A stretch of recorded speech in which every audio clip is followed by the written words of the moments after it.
तो मैम आज क्या पढ़ाने का प्लान है आपका? सर पढ़ाती तो मैं हमेशा ही हूँ। तो आज मेरे पास कुछ बहुत इंटरेस्टिंग है। मेरे एक क्लोज फ्रेंड है जिनकी स्टोरी मुझे अभी रिसेंट में पता लगी है और उनकी स्टोरी बहुत मोटिवेटिंग है और मैं चाहती हूँ कि जितने भी हमारे व्यूअर्स हैं, जितनी भी हमारी ऑडियंस है, उन तक हमारी स्टोरी जाए। तो मैं आपको उनसे मिलवाना चाहती हूँ। चलो मैम, फिर देरी किस बात की। चलिए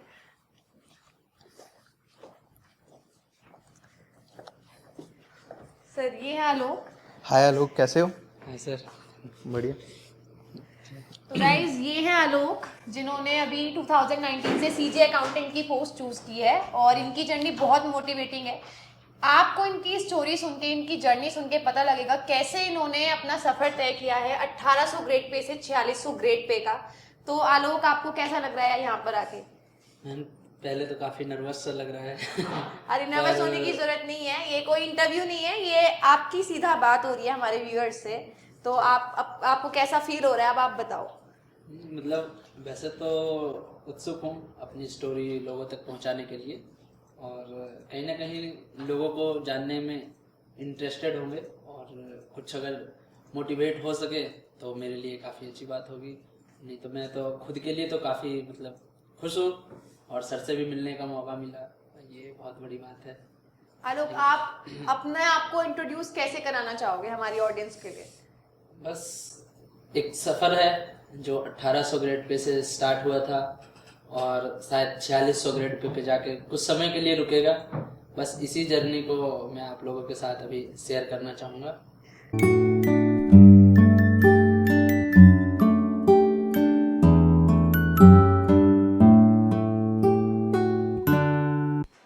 हेलो आलोक, कैसे हो आप?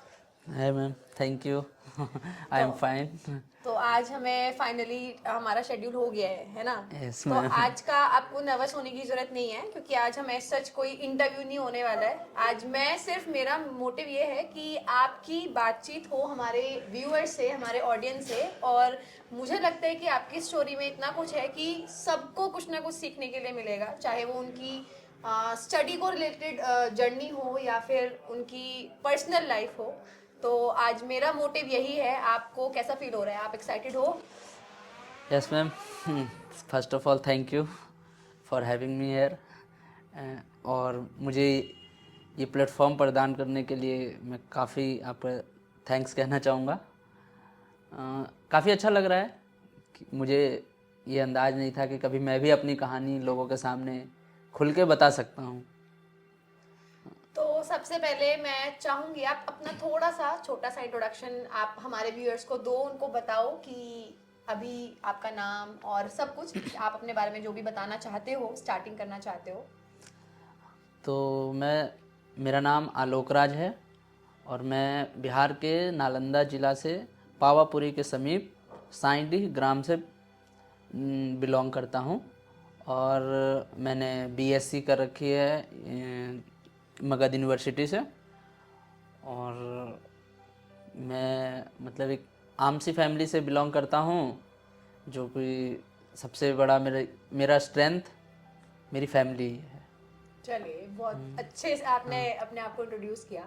तो मैं जानना चाहूंगी कि आपकी स्टार्टिंग जो बेसिक एजुकेशन रही है, बिल्कुल अगर मैं आपसे जीरो से आपने शुरू किया है, तो आपकी क्या प्राइमरी स्कूलिंग वगैरह आपने कहाँ से की?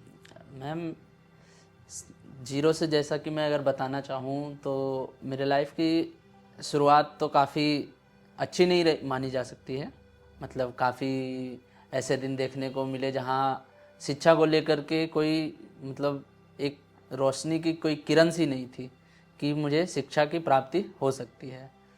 पर मेरे माताजी और पिताजी ने उन संकटों से झेल करके मुझे मतलब प्राथमिक शिक्षा के लिए सर्वप्रथम मेरे जो थी कि मैं दिल्ली में जब था, जब मेरे पिताजी दिल्ली में अपना काम करते थे। अच्छा आलोक, मैं आपको बीच में रोक रही हूँ। हाँ। सबसे पहले आप अपना फैमिली के बारे में बताओ कि क्या है आपकी फैमिली में, कितने कौन कौन है, कैसा क्या है, बैकग्राउंड क्या है? हाँ, मैं फैमिली की बात करूं तो मेरे पेरेंट्स और ग्रैंड पेरेंट्स के साथ मेरा एक भाई और एक मेरी छोटी सिस्टर है।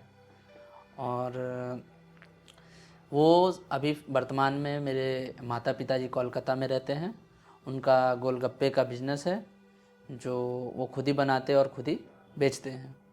और मेरे दादा दादी जी गांव में रहते हैं, वो दादा दादी अभी भी खेती संभालते हैं। गांव कोलकाता में ही है? नहीं, गांव बिहार में है। तो आपका जो होम स्टेट है वो बिहार है? जी जी, मेरा होम स्टेट बिहार है और दादा दादी वहीं रहते हैं। और मैंने अपनी पढ़ाई लिखाई भी गांव से रह कर के ही की है और उच्च शिक्षा के लिए मैं जिला मुख्यालय बिहार शरीफ में रह कर के अपनी पढ़ाई पूरी की है। तो आपका जो बर्थ हुआ है वो बेसिकली बिहार में हुआ? बिहार में हुआ है। ठीक है। तो उसके बाद कैसी रही आपकी जर्नी? प्राइमरी स्कूलिंग का बताइए। प्राइमरी स्कूलिंग से पहले मैम मैं ये बताना चाहूँगा कि जो मेरे पिताजी थे इनिशियली में वो दिल्ली में मज़दूरी का काम किया करते थे। तो उस टाइम पे मैं और मेरी मम्मी थी वो साथ में रहते थे और मेरी एक सिस्टर थी। तो उस टाइम पे पढ़ाई का कोई स्कोप नहीं था मेरे पास। तो 3-4 साल मेरे शुरुआत के जो कहते हैं वो बिना कोई शिक्षा के इनिशियल स्टार्ट हुए। फिर मेरी दादी को मतलब कि जैसा कि आपको मैं बताना चाहूँगा कि मैं दिव्यांग श्रेणी से बिलोंग करता हूँ। तो मेरी दादी को ये कंसर्न था कि नहीं मतलब ये खेती भी नहीं कर सकता है, तो ये क्या है कि इसको पढ़ाई ही एक ऐसा ऑप्शन है जो यहाँ से ये अपनी जीवन या अपने बैकग्राउंड को बदल सकता है। तो बात जब ये हुई कि फिर मेरी दादी ने बहुत प्रयास करके मुझे गांव ले गए। हमारी पूरी फैमिली फिर गांव शिफ्ट हो गई और फिर मेरी प्राथमिक शिक्षा प्रथम क्लास से मेरे गांव में ही स्टार्ट हुई। फिर उसके बाद मेरे पिताजी को एक अच्छी खासी मतलब वो अपना काम सेटल हो गया।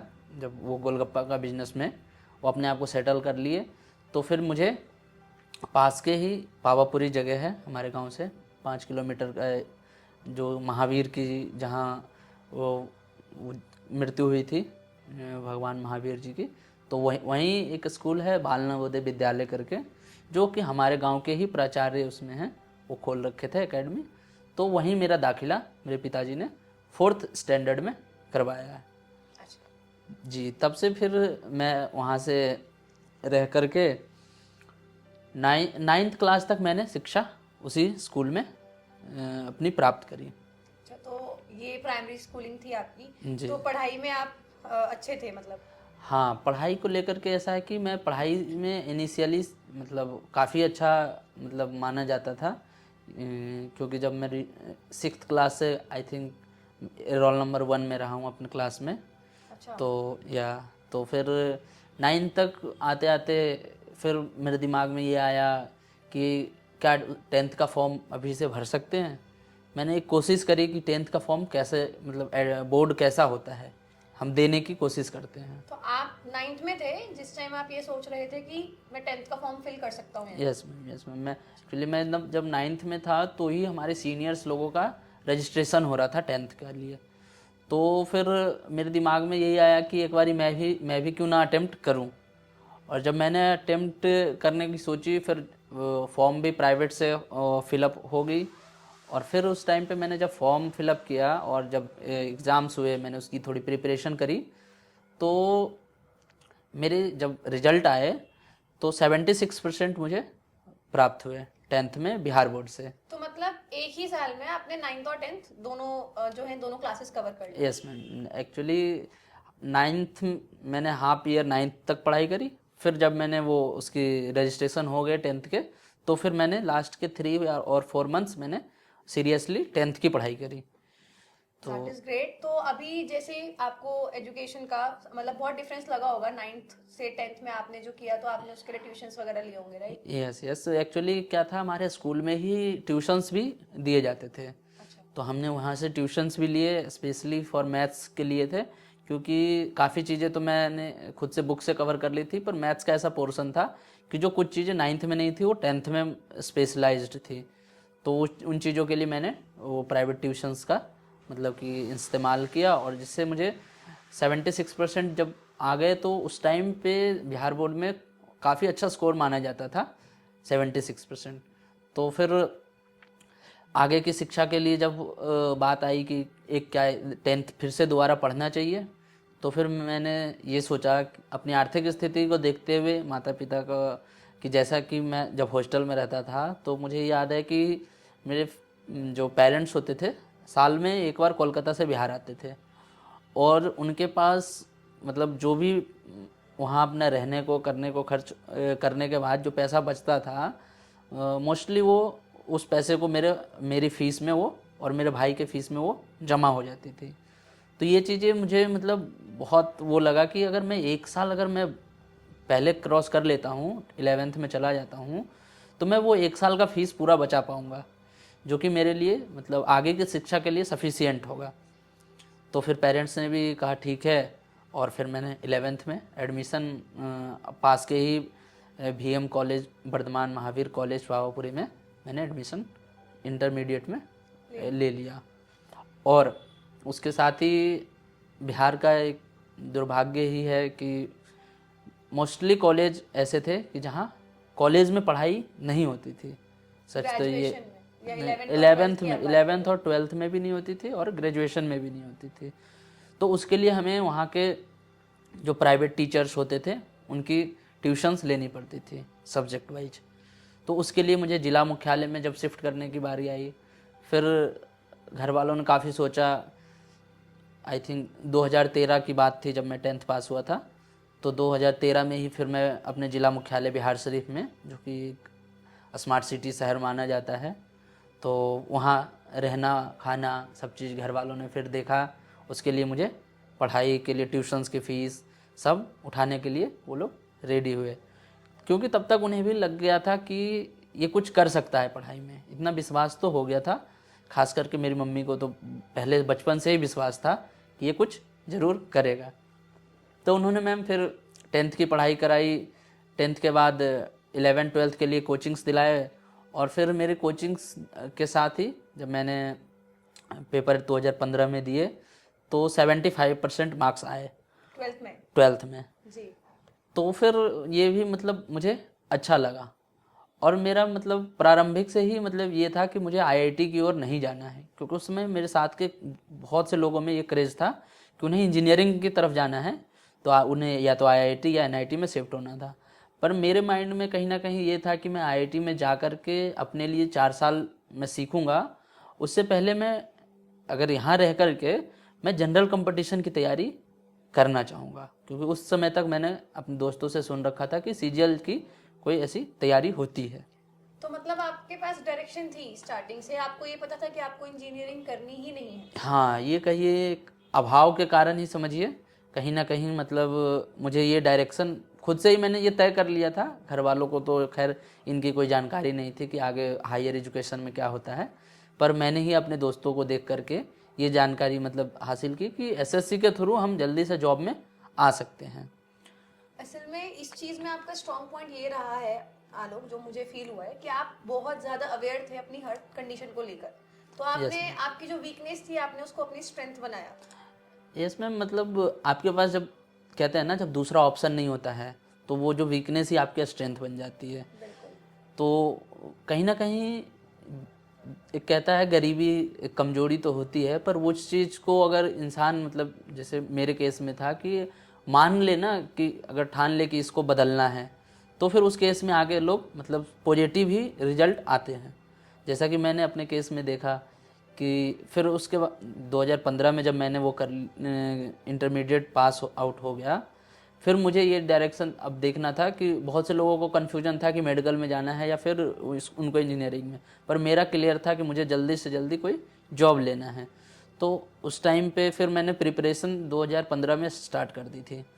तो इनिशियल मैं 2015 मतलब आपने भी इंटरमीडिएट ही आई थिंक हाँ किया था। तभी से प्रिपरेशन स्टार्ट इसलिए कर दी थी उस समय क्योंकि ग्रेजुएशन में एडमिशन तो मेरा हो गया था, पर बात वही है कि कॉलेज जाना नहीं था, क्योंकि कॉलेज में ना क्लासेस होती थी।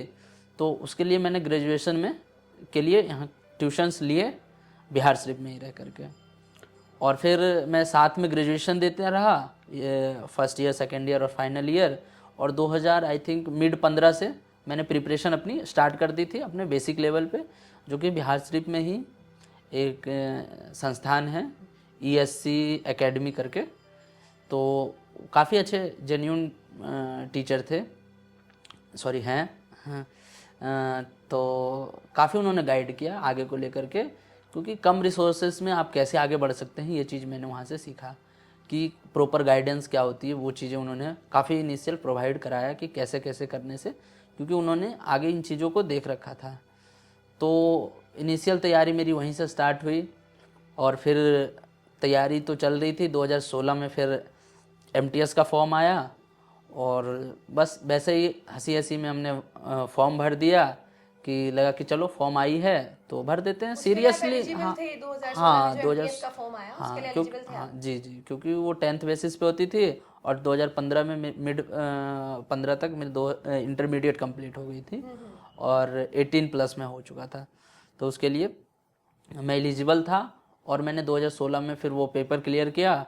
उसमें एक ही पेपर उस समय होता था प्री, और डिस्क्रिप्टिव क्वालिफाइंग होता था, तो वो दे करके उसमें टाइपिंग नहीं थी। तो फिर मैं 2018 में, अक्टूबर 2018 अच्छा में। आलोक, आपने जो ये 2016 में MTS का फॉर्म फिल किया था, हाँ जी। तो आपने उसकी प्रिपरेशन स्टार्ट किया, बोल रहे हो आपने मिड 2015 से आपने प्रिपरेशन स्टार्ट की। हाँ तो आपने क्या रिसोर्सेज लिए, मतलब जैसे आप जिस जगह रह रहे थे वहाँ पे क्योंकि इतना एक्सपोजर नहीं था, तो जी। आपको मतलब किन चीज़ों का, मतलब आपने किन चीज़ों को फेस किया या आपने उनको ओवरकम कैसे किया, या आपके रिसोर्सेज जो थे वो रिसोर्सेज आपके क्या रहे, आपने पढ़ाई को लेके कैसे प्रिपरेशन स्टार्ट की?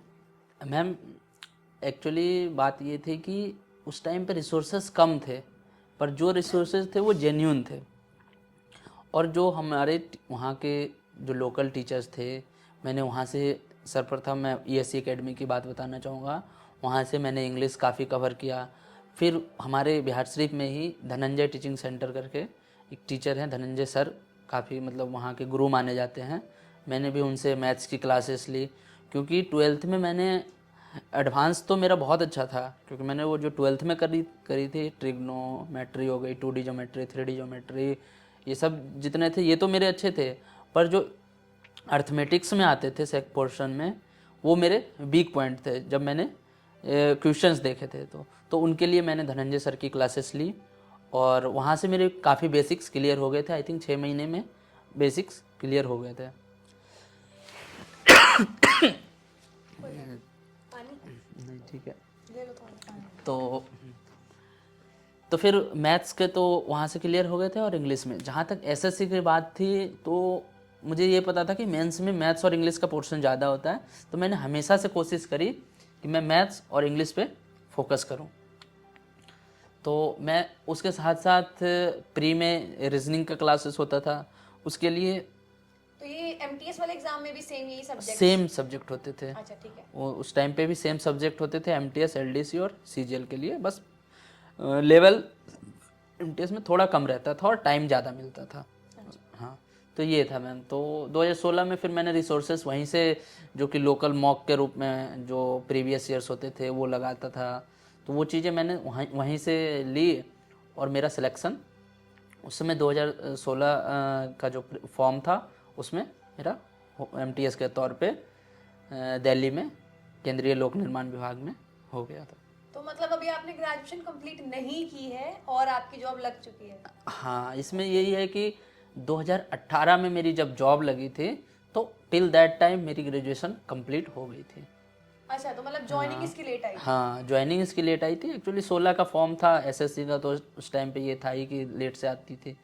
तो मेरी ग्रेजुएशन जब तक कंप्लीट हुई तब तक मेरे यहाँ ज्वाइनिंग लेटर आ गया था। फिर मैंने लास्ट यहाँ 18 में यहाँ ज्वाइन किया था।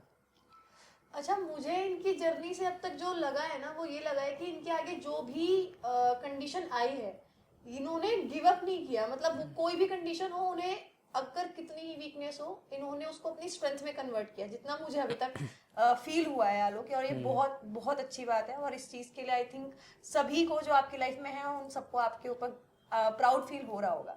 तो अभी आपने MTS का एग्जाम क्लियर कर लिया है, और ये बात है 2016 की, और आपकी ज्वाइनिंग हुई है 2018 में। हाँ। तो आलोक, आपने जैसे MTS ज्वाइन किया था, तो वहाँ का वर्क कल्चर अगर आप बताना चाहोगे कि कैसा आपका एक्सपीरियंस रहा वहाँ पे ज्वाइनिंग के बाद?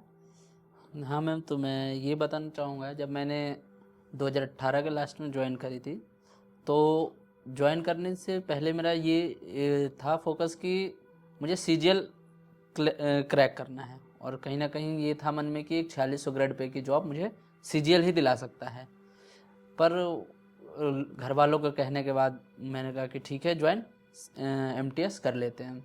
फिर मैम आई थिंक मैं बिलीव नहीं कर पाऊँगा कि लेवल 1 के जॉब पे 1800 करोड़ पे आपको मतलब ऑफिस में बहुत अच्छा माहौल मिलता है। और हमारे सीनियर्स मतलब काफ़ी सपोर्टिव थे, उन्होंने मतलब इमोशनली या फिर टाइम को लेकर के कभी रेस्ट्रिक्शंस मतलब हमारे ऊपर नहीं लगाया कि आपको इतना टाइम ऑफिस में देना ही है, क्योंकि जो ऑफिस का क्लर्कियल वर्क होते थे वो कर करके आप अपने पढ़ाई पे फोकस कर सकते थे।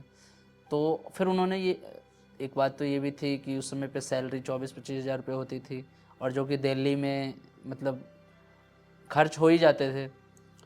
तो सर ने ये भी कह रखा था कभी कोई वैसी मेडिकल या कोई भी ऐसी सिचुएशन हो तो पैसों की बात हो तो इकोनॉमिकली कभी ज़रूरत पड़े तो बता देना। तो इस वजह से मैम काफ़ी मतलब मोटिवेट भी होते रहा कि नहीं अब यहाँ से तो निकलना है। और साथ में मतलब हमारे जो दोस्त थे, हमारे जितने भी साथ बैचमेट्स थे, वो भी सीजीएल के साथ साथ प्रिपरेशन पे लगे हुए थे, और मैं दिल्ली आ चुका था जब तक। तो ये जो आपके फ्रेंड्स थे ये उस टाइम के फ्रेंड्स थे जब आप ग्रेजुएशन से ही आप प्रिपरेशन कर रहे थे, yes 12th yes class ma'am, तक हाँ से? यस मैम, जब मैंने 12th के बाद से दोस्त थे, एक एक तो उसमें से थे जो कि मेरे ही गांव के थे, वैसे रिश्ते में तो मेरे अंकल लगेंगे पर वो मेरे से 3 क्लासेस सीनियर थे। तो वो साथ में तैयारी कर रहे थे। मोस्टली गाइडेंस उनसे ही मिली एक्चुअली, क्योंकि उन्होंने तैयारी पहले स्टार्ट कर दी थी, तो उनसे आइडिया था कि सीजीएल क्या होता है। तो जो डायरेक्शन आपको मिली है कहीं ना कहीं से, जैसे आप स्टार्टिंग से बोल रहे हो कि आपको इंजीनियरिंग की तरफ जाना ही नहीं था। जी जी, ये भी तो ये उन्होंने ही डायरेक्ट मुझे किया था कि आपको चूज करना होगा कि 12th में जैसे पढ़ाई होती है मैम, तो उन्होंने ही बताया था कि आपको क्या फोकस आगे करना है। आईआईटी के लिए करना है तो आप जेई मेंस एडवांस के लिए आप प्रिपरेशन करोगे, सिर्फ बोर्ड्स क्लियर करने हैं तो बोर्ड्स के लिए प्रिपेयर करोगे। तो वो ये गाइडेंस भी उन्होंने ही मुझे दी थी। अच्छा, तो ये आपकी एमटीएस का था जो आपने 2018 में ज्वाइन किया? Yes ma'am. ठीक है, उसके बाद? तो मैम उससे पहले मैं जब ये बताना चाहूँगा कि मैं जब अपने सीरियस दोस्तों के साथ एक बैच बनाया, आई थिंक 8 लोगों का बैच था, तो इंडिविजुअल आज सभी लोग सक्सेसफुल है, सभी सीजीएल के थ्रू ज्वाइंट है सेंट्रल गवर्नमेंट में। अच्छा। हाँ, उसमें अगर मैं डिटेल्ड में जाना चाहूँ तो मेरे जो सबसे पहले मेरे गांव के ही अंकल लगते हैं, वो नीरज कुमार नाम है उनका, वो जीएसटी इंस्पेक्टर धनबाद में, सॉरी धनबाद नहीं, टाटा में ज्वाइन किए हैं। और फिर उसके बाद शुभम शेखर एक फ्रेंड है, वो एईओ इन ईडी में ज्वाइन किया है। और एक शुभम दीप है जो फीमेल फ्रेंड है, वो assistant in ministry of mines Nagpur में ज्वाइन किए हैं। फिर एक राहुल कुमार हैं, वो जीएसटी इंस्पेक्टर अभी फ़िलहाल उड़ीसा में ज्वाइन किए हैं। एक हैं रोहित कुमार, वो UDC in ministry of MSME में ज्वाइन किए हैं दिल्ली में। और एक मैं हूँ जो कि 2019 से CG accountant new Delhi headquarter में ज्वाइन किया। अच्छा, तो मतलब ये सारे फ्रेंड्स आपके साथ जो कोचिंग में आपको मिले थे, तो आपने ग्रुप बना लिया? यस यस मैम, यस तो मैम। हेल्दी कंपटीशन काफ़ी मुझे उनसे मोटिवेशन मिला, क्योंकि मैं जैसे पिछली बात पे आता हूँ कि जब मैंने 2018 में यहाँ एमटीएस ज्वाइन कर लिया था, तो मेरे पास यहाँ तैयारी करने के लिए रेफरेंस कंपटीशन चाहिए था कि लोग किस पोजीशन पे हैं। तब तक आई थिंक उनसे मैं कांटेक्ट में हमेशा बना रहा, और ये उन्होंने भी मतलब मेरे सक्सेस में उनका भी इतना योगदान है कि उन्होंने वो भी मुझे हमेशा मोटिवेट करते रहे, मेरे से मॉक डिस्कस करते रहे, और जो भी वो लगाते थे मॉक वो हमसे मतलब शेयर करते रहे कि उन अपने मार्क्स, जिससे मैं भी सेट लगा करके अपने आप को कंपेरिजन करते रहा। और कहीं ना कहीं ये मेरे प्रिपरेशन में आगे सीजीएल के लिए काफ़ी हेल्पफुल प्रूफ हुआ। तो आलोक, जैसे आपने एमटीएस की प्रिपरेशन की थी और जैसे आपने बताया कि आपने ऑफलाइन स्टडीज की थी, रेलवे कोचिंग जो आपने की थी, तो Yes, आप ये ऑफलाइन से ऑनलाइन जो शिफ्ट हुए, या आप एमटीएस की जर्नी के टाइम पर ही हुए, या आपने जो आगे फॉर्म्स फिल वगैरह अगर किए हैं तो उसके टाइम पे आपने हाँ किया? मैम, एक्चुअली जब मैंने 2016 में फॉर्म्स भरे थे एमटीएस के, तो उसका सिलेबस तो मैंने कवर कर लिया था, पर जब सीजीएल के लिए मैंने सिलेबस देखा था तो उसके लिए मुझे काफ़ी मतलब तैयारी की ज़रूरत थी। तो फिर मैंने उसके तैयारी के लिए मैंने लोकल, वो तो आपको बताया था कि ईएससी एकेडमी से मैंने फिर इंग्लिश की पढ़ाई करी थी, और एक धनंजय टीचिंग सेंटर करके हैं, उनसे मैंने मैथ्स की एलिमेंट्री मैथ्स पढ़ाई करी थी। और एडवांस मैथ तो मैंने 12th में पढ़ाई करी थी, वो काफ़ी इनफ था, बस उसे कम टाइम में और स्पीड अच्छे के हिसाब से करना था। पर जब मैंने आगे 2017 का CHSL का फॉर्म भरा था, उसमें मेरा प्री क्लियर नहीं हुआ था। अच्छा। फिर मुझे लगा कि कहीं कमी मेरे में रह गई है। फिर साथ में लोगों के साथ फिर मॉक प्रैक्टिस करते रहा। फिर उसके बाद 2018 का जब मैंने CHSL का फॉर्म भरा, उस समय मैं CGL के लिए एलिजिबल नहीं था, तो 2000 CHSL फॉर्म भरा था। तो CHSL जब 18 में फॉर्म भरा, मैं प्री हो गया था, मेंस हो गया था, और मेरिट लिस्ट में मेरा नाम नहीं आया था। अच्छा, तो मतलब फाइनल मेरिट से आप बाहर हो? फाइनल मेरिट से मैं बाहर हो गया था। और फिर मैंने 2019 का फिर CHSL फॉर्म भरा।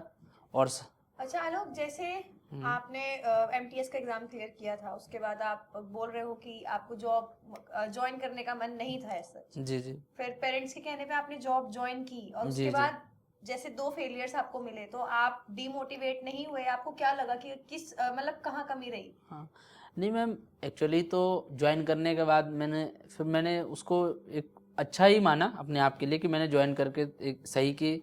एक तो इकोनॉमिकली आप वो इंडिपेंडेंट हो गए थे, और दूसरी बात ये थी कि मैं अपने पढ़ाई को लेकर के लोगों से तो मैं जुड़ा था, पर मुझे कहीं ना कहीं मतलब जो सही कंटेंट होता है उस चीज़ की मतलब कमी महसूस हो रही थी।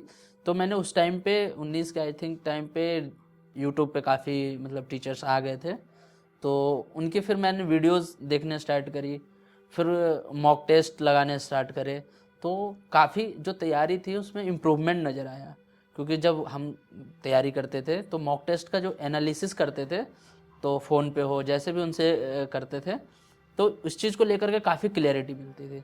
फिर मेरे 17 और 18 में CHSL नहीं क्लियर होने के बाद मैंने 19 की प्रिपरेशन फिर हमने ढंग से तैयारी करी।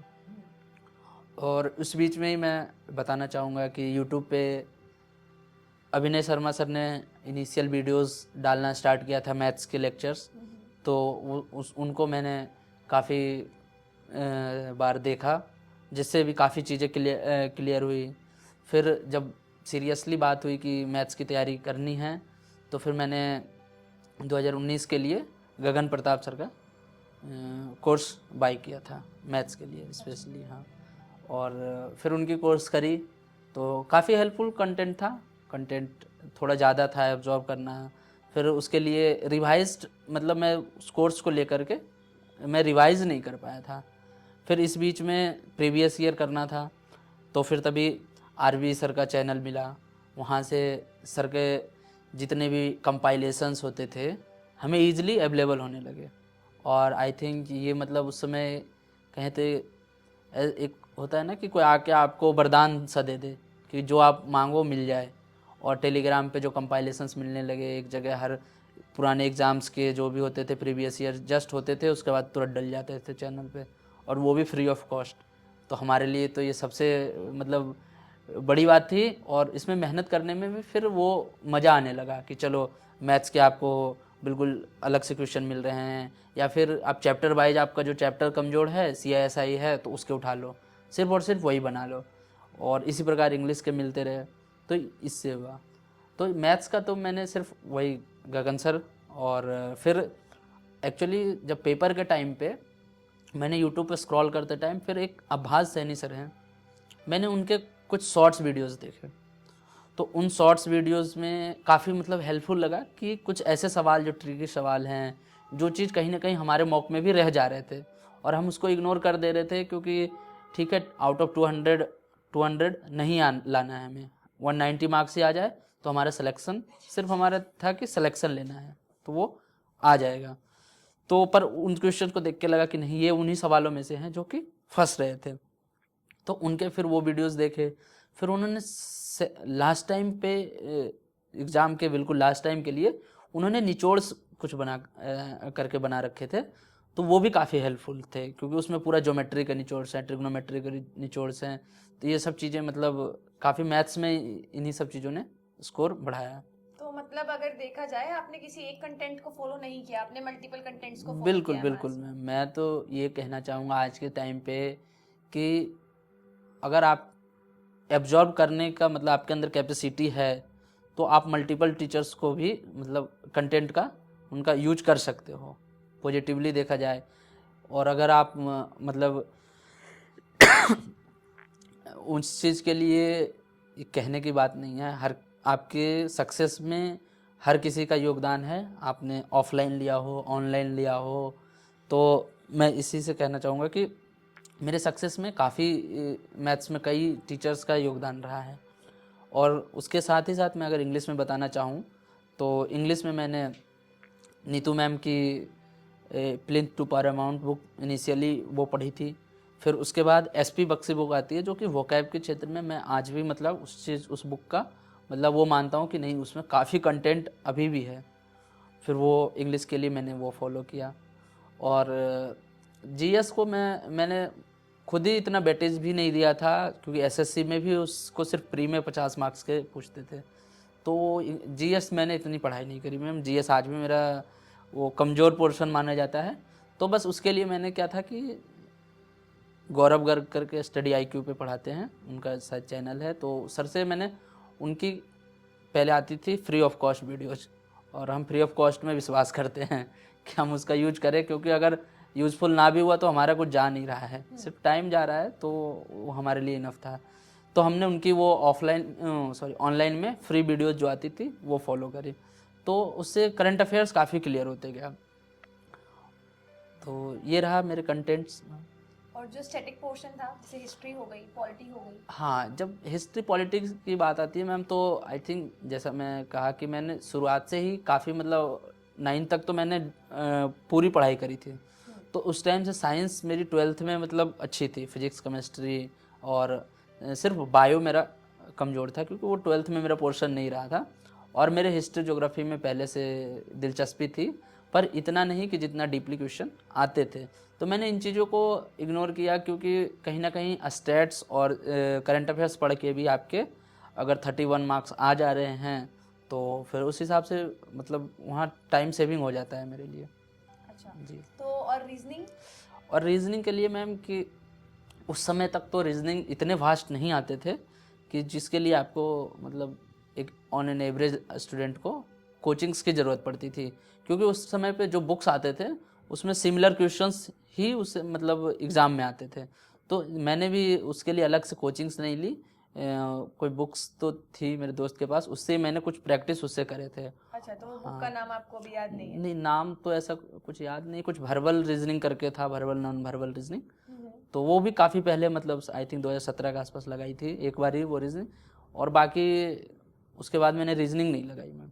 अच्छा, तो ये सब आपने प्रिपरेशन की है 2019 सीजीएल के लिए? जी जी, 2019 सीजीएल के लिए। फिर उसमें आपका क्या स्कोर रहा? तो 2019 सीजीएल के लिए स्कोर तो काफ़ी मतलब प्री में मेरे एक्चुअली 141 मार्क्स बने थे, और आई थिंक हार्डेस्ट शिफ्ट था तो उस वजह से वो 172 मार्क्स पे चले गए थे। अच्छा जी।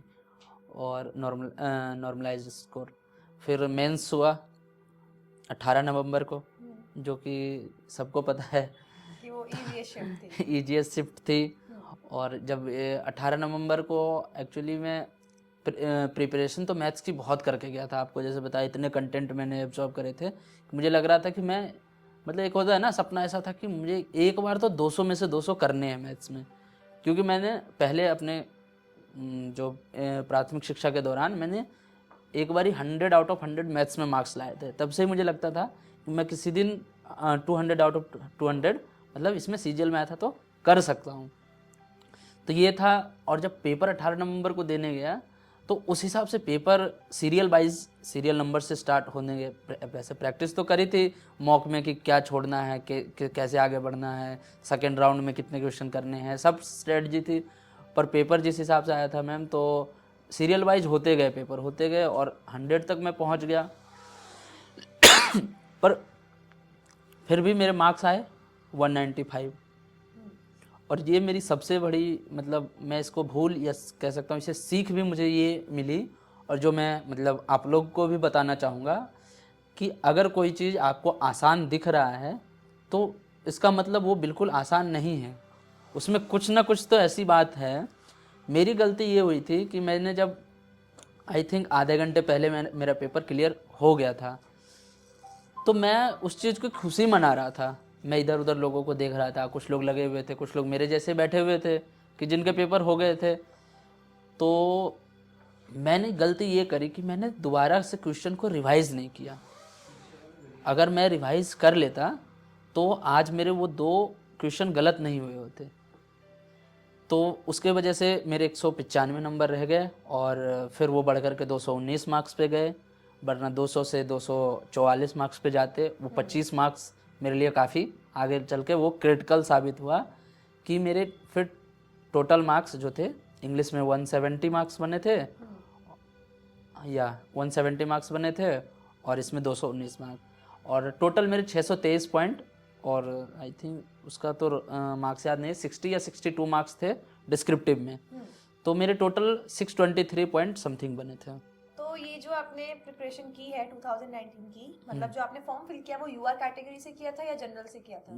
जी जी मैम, वो यूआर कैटेगरी से ही मैंने तो फॉर्म तो फिल किया था, पर उस समय तक मैंने ओएच कैटेगरी का, sorry, हाँ ओएच कैटेगरी का यूज करना मतलब नहीं चाहा था कि अगर मैं खुद को आजमा के देख लूँ कि क्या मतलब यूआर से मेरा सिलेक्शन हम कर सकते हैं नहीं कर सकते हैं। और क्यों कहीं ना कहीं मुझे ऐसा लगता था कि मेरे से ज़्यादा और भी लोग हैं जिनको ज़्यादा ज़रूरत है इस चीज़ की, क्योंकि तो फिर मैंने उसी टाइम पे ये सोचा मैम कि एक बारी मैं जनरल से दे के देखता हूँ। ये बहुत बड़ी बात है आलोक।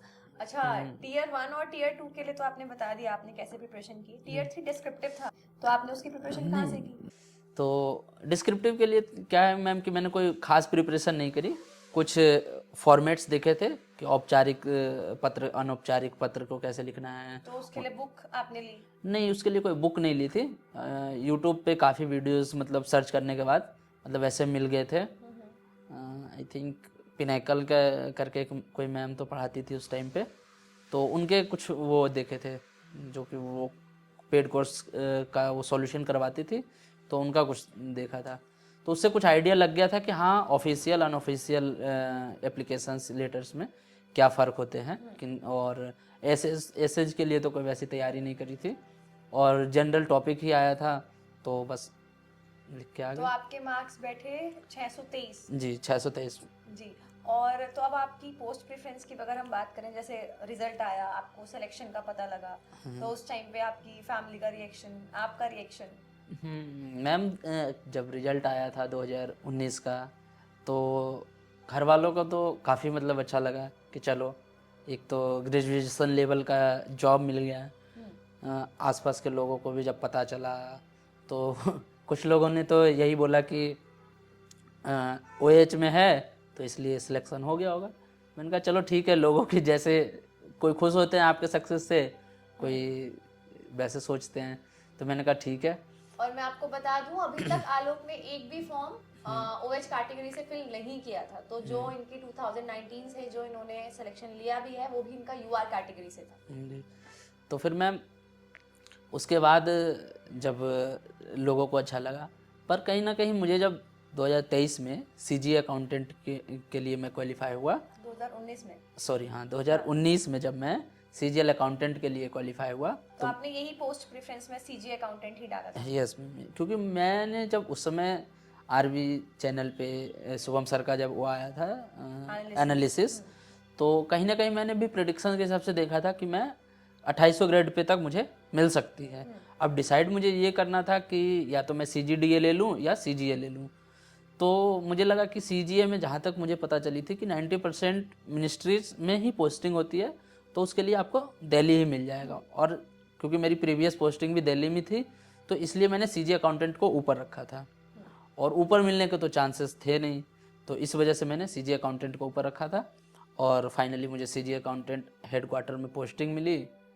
ओके, तो फिर आपने ज्वाइन किया 2019 से सीजीए अकाउंटेंट। जी जी। और ये आपकी 2800 ग्रेड पे की पोस्ट? यस यस मैम, ये फिर मैंने 1800 ग्रेड पे से फिर मैंने 2800 ग्रेड पे की। वो जो जंप लगी, तो कहीं ना कहीं पे मैट्रिक्स के हिसाब से जब मैं देखता हूँ, तो कहीं ना कहीं ये मेरे लाइफ के 17 साल मैंने गैप वो हासिल कर ली। अगर मैं उस पोस्ट पे होता तो मैं 17 साल के बाद आज इस पोस्ट तक पहुँचने के लिए मुझे सीजी अकाउंटेंट पे लगती। अच्छा, तो अब जैसे आपने सीजीए अकाउंटेंट ज्वाइन किया, तो अब आप वहाँ का ऑफिस में क्या आपका वर्क कल्चर क्या है, आपको कैसा एनवायरनमेंट आपको मिला, आप कुछ बताना चाहेंगे?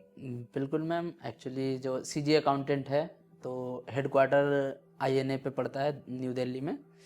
तो वहाँ एक तो ऑफिस इंफ्रास्ट्रक्चर काफ़ी बढ़िया है, काफ़ी मॉडर्न है और हर सुविधा आपको मिल जाएगी वहाँ। प्लस हमारे जो साथ के जितने हैं हमारे सीनियर्स हैं, मतलब वो काफ़ी आपके लिए ऐसा इन्वायरमेंट क्रिएट करते हैं कि आपको ये फील नहीं होगा कि आप जॉब पे आए हो। आप बस गवर्नमेंट एम्प्लॉय हो, आप एक 9 से 5 की 5:30 की जो टाइमिंग्स है उसमें अपना 100% दो, जो कि आपको भी वो काफ़ी सेटिस्फाइंग फील होगा वहाँ ज्वाइन करने के बाद।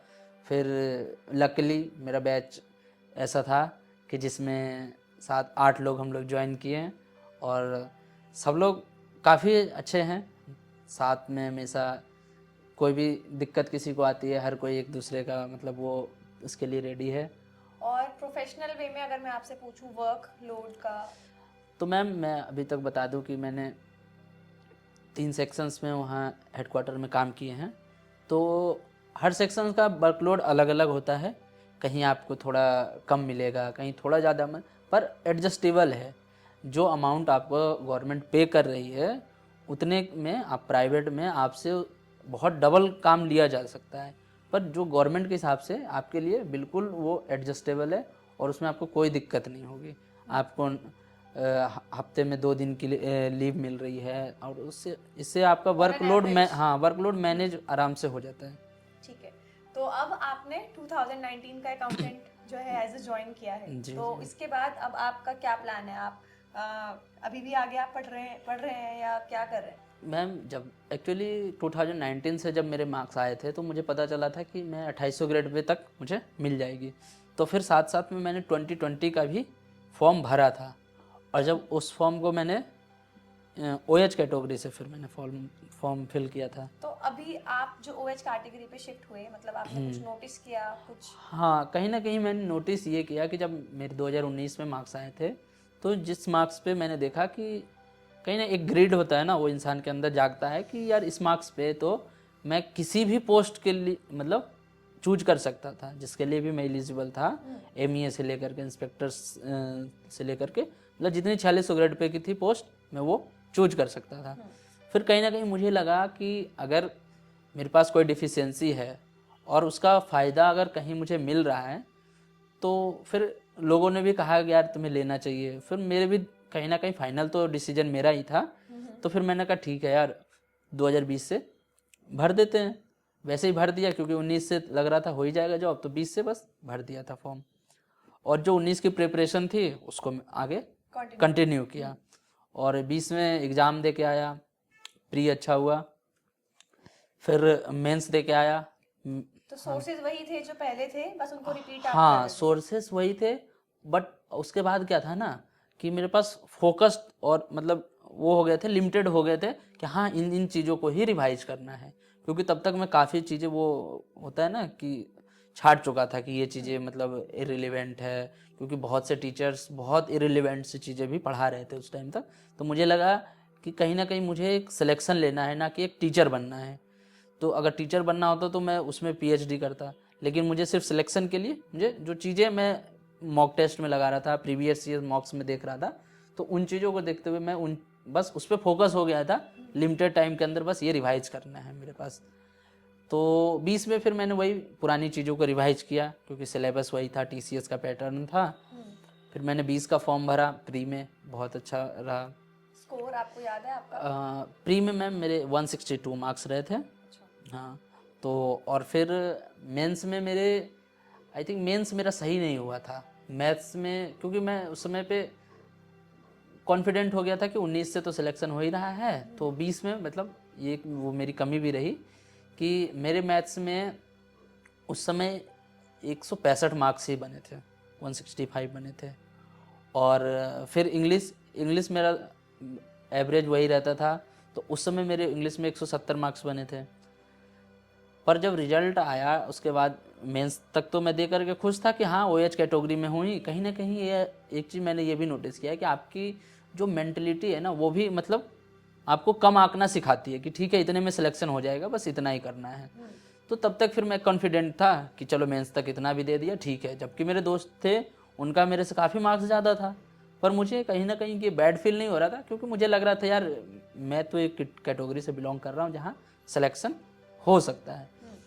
पर बीच में फिर वही था कि कॉन्फिडेंट था, डिस्क्रिप्टिव पेपर दे के आया था, और जब फाइनल आया रिजल्ट डिस्क्रिप्टिव का तो मेरे काफ़ी मार्क्स कट ऑफ, मैंने मेरे दोस्त ने फ़ोन किया था तो कट ऑफ मैंने देखा तो कट ऑफ से काफ़ी मार्क्स मेरे ऊपर थे। तो मैं आपके डिस्क्रिप्टिव में कितने मार्क्स बैठे?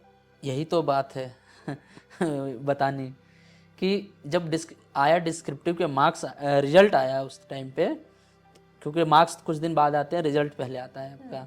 तो जब मार्क्स आया तो मैं कॉन्फिडेंट था कि रिजल्ट तो हो जाना है, मैं टेंशन फ्री। दोस्त ने बताया था कट ऑफ, तो मैंने कहा ठीक है यार इससे तो बहुत नंबर ऊपर है। पर कहीं ना कहीं मैंने जब रिजल्ट अपना सोचा चेक करता हूँ लिस्ट 1 में AA वाले में हूँ कि नहीं, वह जब AA वाले लिस्ट में मेरा नाम नहीं था, फिर मैं लिस्ट 3rd पे गया जिसमें 46 रुपये की सारी होती हैं, उसमें भी नाम नहीं था। मैंने फिर लिस्ट 4 चेक करी, मैंने कहा क्या पता सिर्फ DST वाले में हुआ हो। लिस्ट 4 भी चेक करी, उसमें भी, क्योंकि मार्क्स तो बहुत ज़्यादा थे कट ऑफ से। फिर मेरे दिमाग में मतलब ये लगा झटका कि यार ये क्या हुआ, मतलब किस कारण से नहीं हो सकता है मेरा। फिर काफ़ी दोस्तों से बात करी, फिर लोगों ने समझाया क्या पता डिस्क्रिप्टिव में कुछ फेल हो गया हो या कुछ तो ऐसा हुआ है जब भी मार्क्स नंबर। फिर मैंने उसी रात RTI लगाई, ऑनलाइन भी लगाई, ऑफलाइन भी CGO कॉम्प्लेक्स न्यू दिल्ली में जाके लगाई। फिर आई थिंक जब मार्क्स आया उसके जस्ट एक दिन बाद ही उन्होंने कॉपी भी भेज दी थी मुझे, कि जिसमें मेरा डिस्क्रिप्टिव पेपर में सिग्नेचर छूट गया था। अच्छा, तो आप कॉपी में सिग्नेचर करना भूल गए? हाँ, मैं सिग्नेचर करना भूल गया था, और कहीं ना कहीं 90% तो मेरी ही गलती थी, और 10% अगर काश उस टाइम पे वो टीचर जो साइन कर रहे थे इन्विजिलेटर वो भी देख लेते एक बार कॉपी को, क्योंकि कहते तो यही हैं लोग कि एक बार वो पूरा कॉपी देख कर नीचे साइन करते हैं कि सब चीज़ भर दिया है। पर फिर भी मैं खुद को ही उस गलती के लिए जिम्मेवार मानता हूँ कि मैंने खुद ही साइन अगर छोड़ दिया, चाहे मैं जल्दीबाजी में था, क्योंकि आपको उस टाइम पे लगता है 1 घंटे का टाइम है, पहले से कंटेंट देख लो क्या आया है नहीं आया दिमाग में, फिर उसके बारे में आप सोचते रहते हो, तो कहीं ना कहीं चीज़ें वो मिस हो गई। फिर उस वजह से मुझे 0 मार्क्स अलॉट हुआ था और मैं फेल था डिस्क्रिप्टिव में। फिर मेरा 2020 का सपना वहीं पे समाप्त हो गया था। पर लकीली मतलब कहते हैं ना जो होता है कुछ अच्छा ही होता है, क्योंकि उस समय तो मैथ्स में स्कोर सही नहीं हुए थे मेरे हिसाब से जितने होने चाहिए थे। तो जब उस समय ही मैंने 21 का फॉर्म भर रखा था और 21 का प्री हो चुका था। मैं 21 का प्री बस ऐसे ही एक दिन, मतलब पेपर था उस दिन नोएडा 62 सेक्टर 62 में था, तो मुझे लगा कि यार दे के आ जाते हैं, एक दिन का ही तो पेपर है प्री। तो बस ऑफिस से ही निकले, आई थिंक 3rd शिफ्ट था, तो दे के आ गए और पेपर भी सही मतलब चला गया। मुझे लगा कि मैंने तो 21 के लिए मैंने इतनी प्री के लिए कोई पढ़ाई ही नहीं करी थी, क्योंकि 20 का मैं मेंस के लिए कर रहा था उस समय तक। तो 21 के लिए प्री के लिए नहीं पढ़ाई करी थी जिसमें GS और रीजनिंग आते हैं। तो मैं दे के आ गया प्री का एग्ज़ाम, और मुझे मतलब उस टाइम पे लगा कि नहीं सही हुए हैं पेपर्स। पर फिर जा कर के फाइनली RV सर से पता चला कि जो शिफ्ट मेरा था वो सबसे ईजीएस्ट शिफ्ट था। फिर मुझे काफ़ी लगा कि अब तो मैं ये कर रहा था कि कम से कम बढ़े ना तो कम से कम घटे भी ना मार्क्स, लोगों के बढ़ जाए पर मेरे, क्योंकि जब आंसर की आई थी तो मेरे एग्जैक्ट 158 मार्क्स बन रहे थे। उसमें मैं अगर डिटेल्ड में जाऊं तो रीजनिंग में 38 मार्क्स थे और GS में मेरे 31.5 मार्क्स थे। अच्छा स्कोर है GS में? हाँ, बस उस समय करंट अफेयर्स, क्योंकि फ़ोन बहुत स्क्रॉल करता था, करंट अफेयर्स मतलब ये चीज़ें मैं देख लेता था, और कहीं ना कहीं लोगों से संपर्क में था, तो करंट अफेयर्स मेरा क्लियर रहता था। तो उस वजह से मेरे 31.5 मार्क्स GS में रहे। मैथ्स में 43.5 मार्क्स थे, क्योंकि 3 क्वेश्चन गलत हो गए थे, और आपको इंग्लिश में 45 मार्क्स थे। तो ये सब ऐड करते हुए मेरे 158 मार्क्स बने थे। पर आफ्टर नॉर्मलाइजेशन, जैसा कि सबसे ईजीएस्ट शिफ्ट था जिसका भुगतान करना था, और वो भी 18 तारीख को ही पेपर था। महीना याद नहीं आ रहा, पर 18 को ही था। तो मुझे लगा कि 19 में भी 18 को मेरे ईजीएस्ट आया था, फिर 21 में भी ये प्री में 18 को ये ईजीएस्ट आया है शिफ्ट, और फिर उसमें मेरे जब आफ्टर नोबलाइजेशन मार्क्स आए तो 154.8 बने। ठीक है, तो आपके लगभग 4 नंबर जो है हाँ, वो अराउंड deduct हुए। 3.2 हाँ डिडक्ट हुए। तो फिर भी मैं सेटिस्फाइड था कि बिना प्रिपरेशन के अगर गए हो आप 154 मार्क्स भी अगर ला रहे हो तो भी ठीक है। फिर मैंने मेंस के लिए, फिर मुझे अब ऑप्शन था कि मेरे पास अब मेंस करना ही करना है, क्योंकि 20 का तो छूट गया सफ़र। घर वाले भी मतलब एक्चुअली सबसे ज़्यादा घर वालों को लगता है कि, और ऊपर से अगर बता रखे हो ना कि होने वाला है, जस्ट होने ही वाला है, तो वो काफ़ी मुझे दुख लगा और झटका लगा कि यार ये इसमें नहीं होना था फेल, पर हो गया फेल तो कोई नहीं। अब 21 का प्रिपरेशन की बात आई, फिर जब तक मैं 21 के प्रिपरेशन के लिए लगा उस समय मेरे जो भी दोस्त लोग थे वो लोग ने 19 से ज्वाइन कर लिया था। एक दो ने 18 से ज्वाइन कर लिया था 2018 सीजीएल से, और बाकी लोगों ने 19 से ज्वाइन कर लिया था। अब फिर 21 की जब प्रिपरेशन की बारी आई तो कुछ लोगों ने छोड़ दिया था। फिर 21 की प्रिपरेशन में थोड़ी मुश्किलें आई, क्योंकि जब आप किसी से कंपटीशन नहीं कर सकते तो थोड़ा वो आपको खटकता है।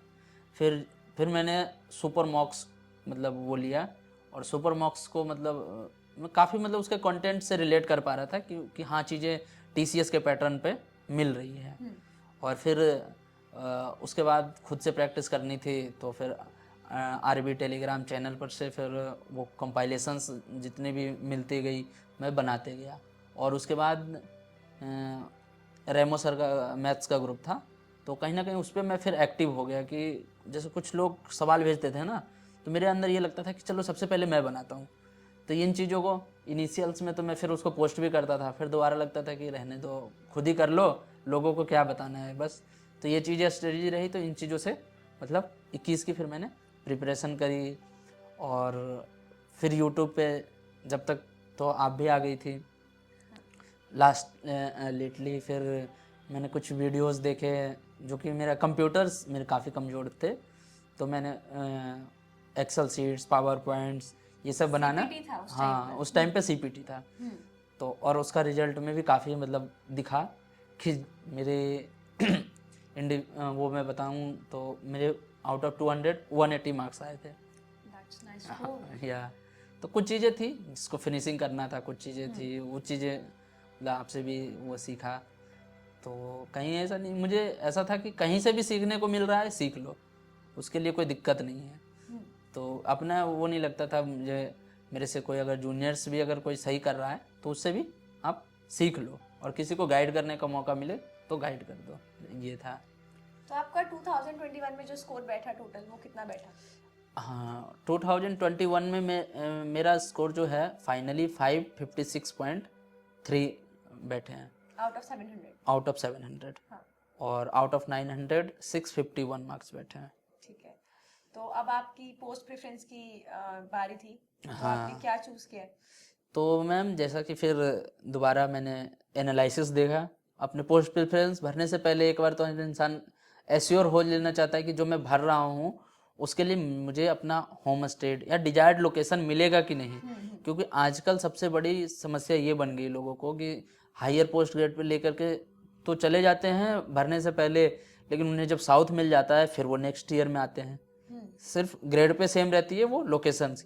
तो मैंने ये देखा कि फिर जो आरटीआई के उससे पता चला कि यहाँ इतने सीट्स हैं, तो फिर जब एनालिसिस आई मैंने वही फिर आरबी सर का वो भरा था फॉर्म, तो उनसे फिर सबसे बड़ी चीज़ इसमें ये पता चली मुझे, क्योंकि एनालिसिस तो बहुत टीचर्स करा रहे थे कि इतने रैंक पे ये मिल जाएगी, पर सर के एक सेक्शन में क्योंकि मैं ओएच कैटेगरी से बिलोंग करता हूँ, और हमारे लिए सबसे दिक्कत ये होती है कि हमारा कोई कट ऑफ नहीं पता चलता, जो भी हॉरिजेंटल में होते हैं उन्हें मतलब ये नहीं पता होता है कि आपका इतना कट ऑफ जाएगा। भले जनरल ओबीसी एससी एसटी का तो होता है पता, पर कभी हॉरिजेंटल का और लिमिटेड एक्चुअली होता है कि सीट्स भी होती हैं और लोग भी कम फॉर्म डालते होंगे सर के उसमें, तो उस वजह से कट ऑफ नहीं आ पाती थी।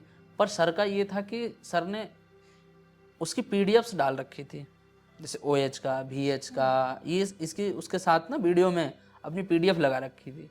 तो उस पीडीएफ से कहीं ना कहीं मैं जितना मानता था कि जो जेन्युइन कैंडिडेट है और जो उसका सही मार्क्स है वो तो भरेगा ही सर का फॉर्म, मैं ये मान के चलता था। तो मैंने फिर वहाँ से OH कैटेगरी की PDF उठाई सर के उससे, और फिर उससे मैच किया तो मेरी उसमें सेकंड रैंक थी OH कैटेगरी में। तो फिर मुझे लगा कि अगर मैं इनकम टैक्स इंस्पेक्टर चूज करता हूँ, जो कि OH कैटेगरी में कोलकाता में 2 सीट्स है, तो फिर मुझे लगा कि अगर दोनों लोग भी लेंगे तो भी मुझे मिलेगी। पर फिर मेरी उनसे बात भी हुई थी, शायद वो साउथ के थे, तो उन्हें जो फर्स्ट रैंक हाँ फर्स्ट रैंक पे थे, तो फिर मेरे लिए फिर आसान था कि मुझे इनकम टैक्स इंस्पेक्टर कोलकाता मिल जाएगा। फिर मैंने इनकम टैक्स इंस्पेक्टर को फर्स्ट प्रायोरिटी दी और वो पोस्ट मुझे मिल गया है। अच्छा, आप इनकम टैक्स इंस्पेक्टर आप ज्वाइन करने वाले हैं। जी, तो इसमें आपसे एलोकेशन पूछ ली गई है, जो हाँ, प्रेफरेंस पूछ लिया गया है। लास्ट मंथ 29 मार्च को last zone allocation preference form डालने की डेट आई थी, वो मैंने फॉर्म डाल दिया। तो आपको क्या लगता है इसकी ज्वाइनिंग कब तक हो जाएगी आपकी? मैम पिछले साल के प्रोसेस को देख करके तो लग रहा था कि काफ़ी जल्दी कर देंगे, और अभी भी लोग कह रहे हैं लास्ट जून तक मतलब ज्वाइनिंग आ जानी चाहिए। अच्छा, तो आलोक, जो आपकी जर्नी रही है 1800 ग्रेड पे से 4600 ग्रेड पे की, है ना, तो उसमें आपने पर्सनल अपने अंदर जो चेंजेस महसूस किए हैं, अगर कुछ किए हैं, तो वो क्या किए हैं? मतलब आपकी पर्सनैलिटी, आपका एटीट्यूड, या लोगों का आपकी तरफ एटीट्यूड, मतलब उसमें क्या आपको चेंजेस समझ में आए? तो मैम एक्चुअली मैंने तो 1800 से लेकर के 4600 तक की जर्नी अब देखने ही वाला हूँ, तो मेरे अंदर तो कुछ खास बदलाव नहीं आए। थोड़ा लाइफ स्टाइल में चेंजेस तो आए हैं, लिविंग ऑफ स्टैंडर्ड बढ़ा है, पर जो इनर चेंजेस होता है ना, वो तो अभी तक नहीं आए हैं। पर हाँ, सामने वाले लोगों में थोड़ी चेंजेस आई है, उनके देखने का नज़रिया बदला है कि पहले मैं जब बेरोज़गार था या फिर मैं 1800 ग्रेड पे था तो लोग कैसे बात करते थे, और अब मतलब उनका पर्सपेक्टिव चेंज हुआ है कि नहीं, नाउ मतलब वो लोग समझते हैं कि इसने भी अब कुछ अचीव किया है। तो ठीक है, ये हर किसी के साथ होता है, समाज का ये नियम है कि आप अगर जब तक सक्सेसफुल नहीं होगे तो आपकी कोई वैल्यू नहीं है। तो बट उन्हें समझना चाहिए, हर किसी अगर अपना समय हर किसी का बदलता है, तो यही है मैम। अच्छा आलोक, आपकी जर्नी में बहुत सारे लोगों का कंट्रीब्यूशन रहा है, जैसे आपके रिलेटिव्स अगर मैं बात करूं तो उनका भी काफ़ी कंट्रीब्यूशन रहा है, आपके फ्रेंड्स का कंट्रीब्यूशन रहा है। तो आज आपके पास एक मौका है, आज आपके पास एक चांस है, एक अपॉर्चुनिटी आपको मिली है कि अगर आप उनको कुछ कहना चाहो, क्योंकि आप एक ऐसे प्लेटफॉर्म पे हो जहाँ पे आप अगर कुछ कन्वे करना चाहो आप कर सकते हो, तो आप क्या कहना चाहोगे? मैम सबसे पहले तो मैं उन सभी लोगों का बहुत बहुत आभार व्यक्त करना चाहूँगा, और उनसे कहना चाहूँगा कि जो भी उन्होंने मेरे लिए किया,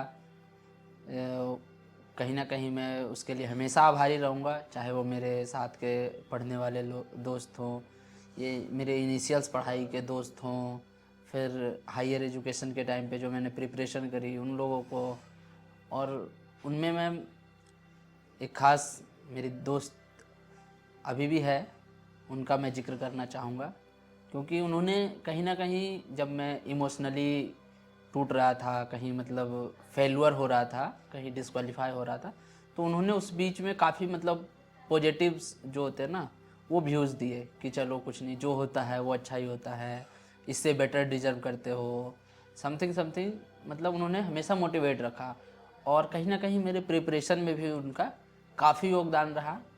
और उस उम्र में हर किसी को मतलब एक इमोशनल फ्रेंड की ऐसी ज़रूरत होती है, तो उसका उन्होंने मतलब काफ़ी क्रेडिट उन्हें जाता है, और बहुत बहुत मैं उनके लिए मतलब थैंक्स भी नहीं बोल सकता कि दैट मीन्स टू मी। सो अच्छा आलोक, आपकी जर्नी से बहुत सारे एस्पिरेंट्स कनेक्ट भी कर पा रहे होंगे, क्योंकि जैसी कंडीशंस आपके सामने थी, आपके पास रिसोर्सेज नहीं थे, या आपको अपना रास्ता खुद चूज करना था या खुद ढूंढना था, तो ऐसे बहुत सारे एस्पिरेंट्स होंगे जो इस वक्त कुछ ना कुछ फेस कर रहे होंगे, चाहे वो सक्सेस हो चाहे वो फेलियर हो। तो आप अपनी जर्नी से कुछ निकाल कर आप उनको क्या कहना चाहेंगे कि उनको क्या चीज़ फॉलो करनी ही करनी चाहिए? तो मैम मैं सबसे पहले तो ये कहना चाहूँगा, अलग अलग लोगों के लिए अलग अलग स्ट्रेटजीज होती हैं, लोग अपने हिसाब से स्ट्रेटजी तो बनाते हैं, और काम भी उनकी खुद की पर्सनल स्ट्रेटजी आती है। पर हाँ, मैं सिर्फ ये कहना चाहूँगा कि जैसा मेरे स्टोरी में है, मेरी कहानी में है, कि मैंने 2015 मिड से स्टार्ट किया था, और मैं जा कर के अब अपने एम के तक पहुंचने वाला हूं।